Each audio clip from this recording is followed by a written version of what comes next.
যারা দ্বীনি মাহফিলকে ব্যক্তিগত অপছন্দের কারণে ব্যবসা প্রতিষ্ঠান বলে আখ্যায়িত করে তাদের ব্যাপারে কিছু বলবেন?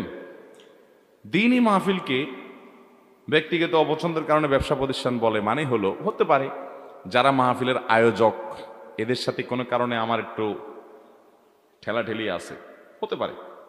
তো এখন যেহেতু আমার সাথে বনে না, এই জন্য আমি একটা ফতোয়া দিয়ে দিলাম যে আর এই সব ব্যবসা বাণিজ্য। মনে রাখবেন, একটু আগে যে আয়াত পড়েছি, তাহসাবুনাহু হাইয়িনা ওয়া হুয়া ইনদাল্লাহি আযীম। আমরা মানুষের ব্যাপারে মন্তব্য করতে আমাদের বুক কাঁপে না, আমরা এটাকে মনে করি খুব ছোট জিনিসই, তো মুখে একটু বললামই তো। অথচ আল্লাহর কাছে এটা অনেক বড় ব্যাপার, অনেক বড় ব্যাপার। ভাইরা আমার, আমি এই জন্য সবসময় বলি, যারা ধার্মিক ইসলাম চর্চা করে এই মানুষগুলোর জনপ্রিয় অপরাধ হলো কুধারণা করা। তাদের কাছে